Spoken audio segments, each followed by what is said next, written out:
Welcome to GK solution. இன்றைக்கு வீடியோவில் ஒரு நண்பர் நீண்ட காலமாக கேட்டுட்டு இருந்தார், ஐஜிபிடி எப்படி மல்டிமீட்டரில் செக் பண்ணுவது. நம்ம முந்தைய வீடியோவில் ஒரு பல்பு ஒரு பேட்ரி எல்லாம் வச்சு ஒரு செட்டப் பண்ணிவிட்டு அதுக்கப்புறம் நம்ம அதை செக் பண்ணோம். பட் அந்த செட்டப் எல்லா இடத்துலையும் நம்மளால் தயார்படுத்தி கொள்ள முடியாது. அதனால ரொம்ப எளிதாக ஒரு மல்டிமீட்டரை வச்சு இது எப்படி வேலை செய்தா இல்லையான்னு, இது ஷார்ட் சர்க்யூட்டான்னு பார்க்குற ரொம்ப எளிது. இதில் எல்லா பின்லையும் நமக்கு 0 ohms காமிச்சுது அல்லது லோ ohms காமிச்சுதுன்னா ஷார்ட் சர்க்யூட் ஆகிடுச்சு. பட் ஓப்பன் ஆகிடுச்சா இல்லை இது வேலை செய்தா இல்லையாங்கிறத பார்க்கணும் இல்லைங்களா. ஸோ இப்போ அது வேலை செய்தான்னு பார்க்கறதுக்கான டெஸ்ட் தான் இப்போ நம்ம பார்க்க போகிறோம். ஃபங்க்ஷன் டெஸ்ட்னு சொல்லுவாங்க. அந்த டெஸ்ட் நம்ம பார்க்க போகிறோம். ஐஜிபிடி கரெக்டாக பழுதடையவில்லை, வேலை செய்தாங்கிறத பார்க்கணும். ஓகே, இப்போ ஐஜிபிடியை பற்றி ஒரு சின்ன பேசிக் எப்படி சொல்கிறேன் பாருங்கள். நார்மலாக ஐஜிபிடிங்கிறது ஐசோலேட்டட் கேட் பைபோலார் டிரான்சிஸ்டர்னு சொல்லுவாங்க. இது ஒரு வகையான டிரான்சிஸ்டர் தான். நார்மலாக டிரான்சிஸ்டரோட சிம்பிள் இது போல் அமைந்திருக்கும். டிரான்சிஸ்டர் எதுக்கு பயன்படுத்துகிறாங்கன்னா ஒரு சுவிட்ச், எலக்ட்ரானிக் சுவிட்சுங்க. டிரான்சிஸ்டரில் இது பேஸு, இது கலெக்டர், இது பேஸ்ன்னு சொல்லுவாங்க, இதை கலெக்டர், இதை எமிட்டர்னு சொல்லுவாங்க. ஓகேங்களா.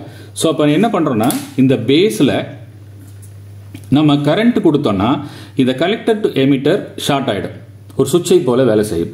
இந்த பேஸ்லேருந்து கரண்ட் எடுத்துட்டோம், இது வழியாக கரண்ட் பாயவில்லைன்னா என்ன ஆகும்னா இது ஓப்பன் ஆகிடும், இமீடியட்டாக ஓப்பன் ஆகிடும். ஓகேங்களா. இப்போ கரண்ட் பாயும் பொழுது இது கலெக்டர் டு எமிட்டர் ஆனில் இருக்கும். பேஸில் இருக்க கரண்ட்டை நீ கட் பண்ணிட்டீங்கன்னா கலெக்டர் டு எமிட்டர் ஓப்பன் ஆகிடும். ஸோ இது மூலியமாக நம்ம பயன்படுத்திக்கிறோம், ஒரு எலக்ட்ரானிக் சுவிட்சை போல பயன்படுத்திக்கிறோம். இப்போ நம்ம என்ன செய்யறோம்னா, இப்போ இது ஐஜிபிடியில் என்ன பண்ணியிருக்காங்கன்னா இந்த நடுவில் இருக்கக்கூடிய இந்த பேஸ் கோடு, பேஸுங்க சொல்லக்கூடிய இந்த பிளேட்டை ரெண்டாக பிரிச்சுட்டாங்க. புரியுதுங்களா. இது ரெண்டாக பிரிச்சதுனால இதுக்கு நேரடி தொடர்பு இல்லை. அப்போ இது வழியாக கொடுக்கக்கூடிய கரண்ட் இந்த பிளேட் வழியாக கடந்து செல்லாது. அப்போ இதை எப்படி ஆன் பண்ணுவது? இதை ஆன் பண்ணுவதற்கு இந்த பிளேட்டுக்கு நடுவில் என்ன பண்ணியிருக்காங்கன்னா ஒரு டயஎலக்ட்ரிக் மெட்டீரியல் கொடுத்துருக்காங்க. அதனால இந்த ரெண்டு பிளேட்டும் ஒரு ஆனோடு கேத்தோடை போல பயன்பட்டு அது ஒரு கப்பாசிட்டரை போல உருமாறிடும். இதே போல ஒரு கப்பாசிட்டரை போல, நான் போலரைஸ் கப்பாசிட்டரை போல உருமாறிடும். அப்போ இது ஒரு கப்பாசிட்டரை போல ஆக்ட் ஆகுது. புரியுங்களா. இது நடுவில் டயஎலக்ட்ரிக் மெட்டீரியல் வச்சிருக்காங்க. ஸோ இப்போ இந்த கப்பாசிட்டர் போல இருக்கிறதுனால இந்த கப்பாசிட்டரை சார்ஜ் பண்ணால் போதும். இந்த கப்பாசிட்டர் சார்ஜ் இருக்கிற வரை கலெக்டர் டு எமிட்டர் நமக்கு ஷார்ட் ஆகி காமிக்கும், அதாவது ஆன் ஆகி காமிக்கும். புரியுதுங்களா. ஸோ அப்போ இதுக்கு இது சார்ஜ் பண்ணுவது எப்படி? ஒரு கப்பாசிட்டர் சார்ஜ் பண்ணுறதுக்கு ஒன்றும் பிரச்சனையே இல்லை, அது ஒரு வோல்ட் கொடுத்தா போதும். இது நான் போலரைஸுங்கிறதுனால நீங்கள் ப்ளஸ் மைனஸ் எப்படி வேணால் கொடுத்துக்கலாம். அப்போ என்ன செய்கிறோம்னா எமிட்டரில் ஒரு லெக்கும் இந்த கேட்டில் இது நம்ம என்ன செய்யறோம்னா கேட்டுன்னு சொல்றோம். ஏன்னா இது ரெண்டுக்கும் தொடர்பு இல்லாதனால இதை நம்ம பேஸ்ன்னு சொல்றதுல ஐஜிபிடியில் கேட்டுன்னு சொல்லுவோம். ஓகேங்களா. ஸோ அப்போ இந்த கேட்டுக்கும் எமிட்டருக்கும் நடுவில் ஒரு 9 volt கொடுத்தீங்கன்னா போதும், இந்த கப்பாசிட்டர் சார்ஜ் ஏறிடும். புரியுதுங்களா. இங்கே பிளஸ் இங்கே மைனஸ் கொடுத்தீங்கன்னா சார்ஜ் ஏறிடும்.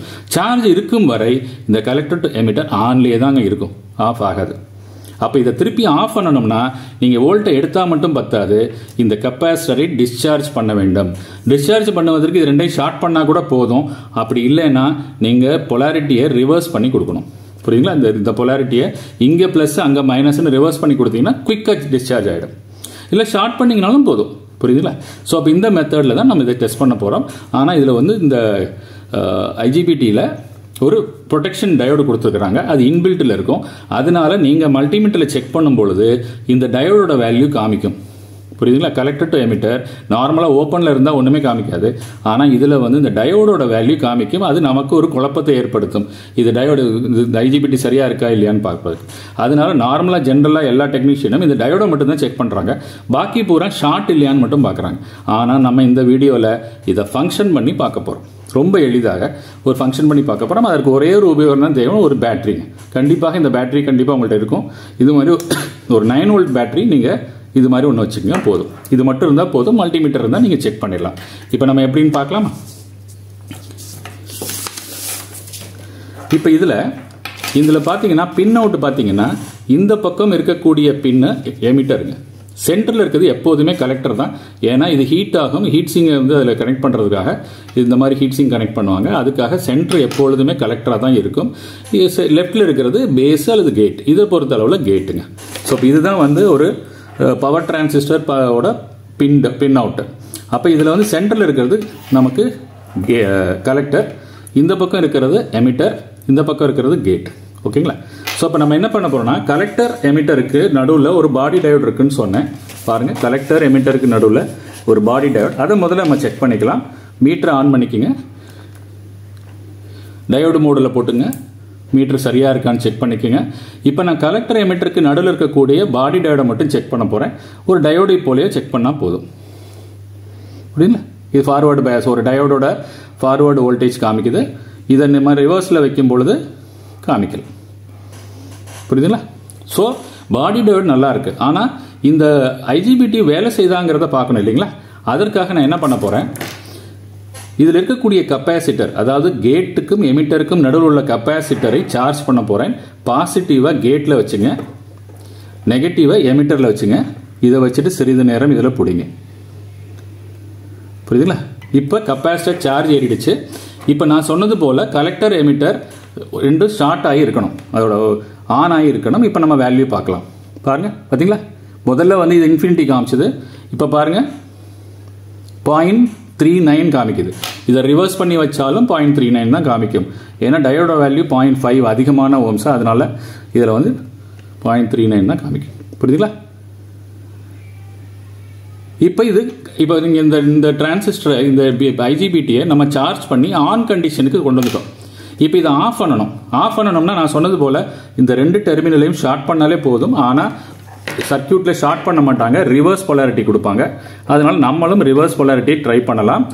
கேட்டில் மைனஸும் எமிட்டரில் ப்ளஸ்ஸும், அவ்வளோதாங்க. இப்போ இந்த கெப்பாசிட்டர் வந்து ரிவர்ஸ் பொலாரிட்டியில் வந்துடும். இப்போ பார்த்தீங்கன்னா பழையதை போல கலெக்டருக்கும் எமிட்டருக்கும் டயோடை போல தான் காமிக்கும். பாருங்கள், பார்த்தீங்களா? ஓப்பனாக காமிக்குது. நான் திருப்பி வைக்கிறேன், ரிவர்ஸ் பண்ணுறேன், டயோடை போல காமிக்கும். பாருங்க, ரொம்ப சிம்பிள். இன்னும் உங்களுக்கு கிளியராக புரியணும்னா இங்கே பாருங்கள், இங்கே ப்ளஸ் வச்சுருக்கேன், இங்கே மைனஸ் வச்சுருக்கேன், இங்கே வேல்யூ எதுவும் காமிக்கலை. இப்போ நான் என்ன பண்ண போகிறேன், சார்ஜ் பண்ண போகிறேன். மறுபடியும் சும்மா டச் பண்ணால் போதும். இதே போல் நீங்கள் டச் பண்ணிவிட்டு இப்போ மறுபடியும் நீங்கள் கலெக்டரில் ப்ளஸ் வச்சுங்க, இதில் மைனஸ் வச்சுங்க. பாருங்க, பார்த்தீங்களா? காமிக்குதுங்களா? புரியுதுங்களா? இப்போ நான் என்ன பண்ண போறேன்னா, நான் சொன்னது போல இதை ஷார்ட் பண்ணுறேன். இந்த மெத்தடில் நம்ம ஷார்ட் பண்ணி பார்க்க போகிறோம். இப்போ ஷார்ட் பண்ணும் பொழுது திருப்பி அது வந்து சுவிட்ச் ஆஃப் ஆகிடுச்சாங்கிறத நம்ம பார்த்தா தெரிஞ்சிடும். பார்த்தீங்களா? ஆஃப் ஆயிடுச்சு. ரொம்ப சிம்பிள். அப்போ நீங்கள் சார்ஜ் பண்ணிவிட்டு இது ரெண்டுக்கும் ஓம்ஸ் குறையுதாங்கிறத பார்த்தா போதும். மறுபடியும் இதை இப்படி இந்த மாதிரி ஷார்ட் பண்ணிட்டீங்கன்னா கூட கெப்பாசிட்டர் டிஸ்சார்ஜ் ஆகிடும். ஓகே.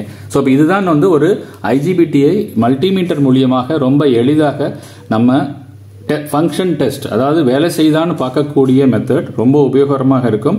இண்டக்ஷன் ஸ்டவ் ரிப்பேர் பண்ணுவவங்களுக்குலாம் ரொம்ப ஒரு எளிதான முறையில் இதை எளிதாக நீங்கள் செக் பண்ண முடியும். ஜஸ்ட் ஷார்ட் சர்க்யூட் மட்டும் வச்சு நீங்கள் இட போடாதீங்க. இது வழியாக நம்ம வந்து டெஸ்ட் பண்ணி பார்க்கலாம். இன்னும் நீங்கள் லோடு கொடுத்து பார்க்கணுன்னா நீங்கள் சீரீஸில் பல்பு போடணும், அது தேவையில்லை. இந்த மல்டிமீட்டர் வழியாகவே இது கரெக்டாக இருக்காங்கிறத உங்களால் செக் பண்ண முடியும். ஓகேங்களா? நிச்சயமாக அந்த நண்பருக்கு இது ஒரு உபயோகமான தகவலாக அமைந்திருக்கும் நம்புகிறேன். உங்களோட கமெண்ட்ஸ், உங்களோட எண்ணங்களை கமெண்ட்ஸில் கொடுங்க. இன்னும் 3 மாத காலங்களில் எனக்கு விடுமுறை இருக்குது. அதுக்கு தொடர்ச்சியாக இதை போன்ற பிகினர்ஸுக்கு உதவக்கூடிய வீடியோக்கள் பல கண்டினியூஸாக நான் போட்டுட்டு வரேன். ஷார்ட் வீடியோஸாகவே போடுறேன். நிச்சயமாக அது உபயோகரமாக இருக்கும். கண்டினியூஸாக மானிட்டர் பண்ணுங்கள். தேங்க்ஸ் ஃபார் வாட்சிங்.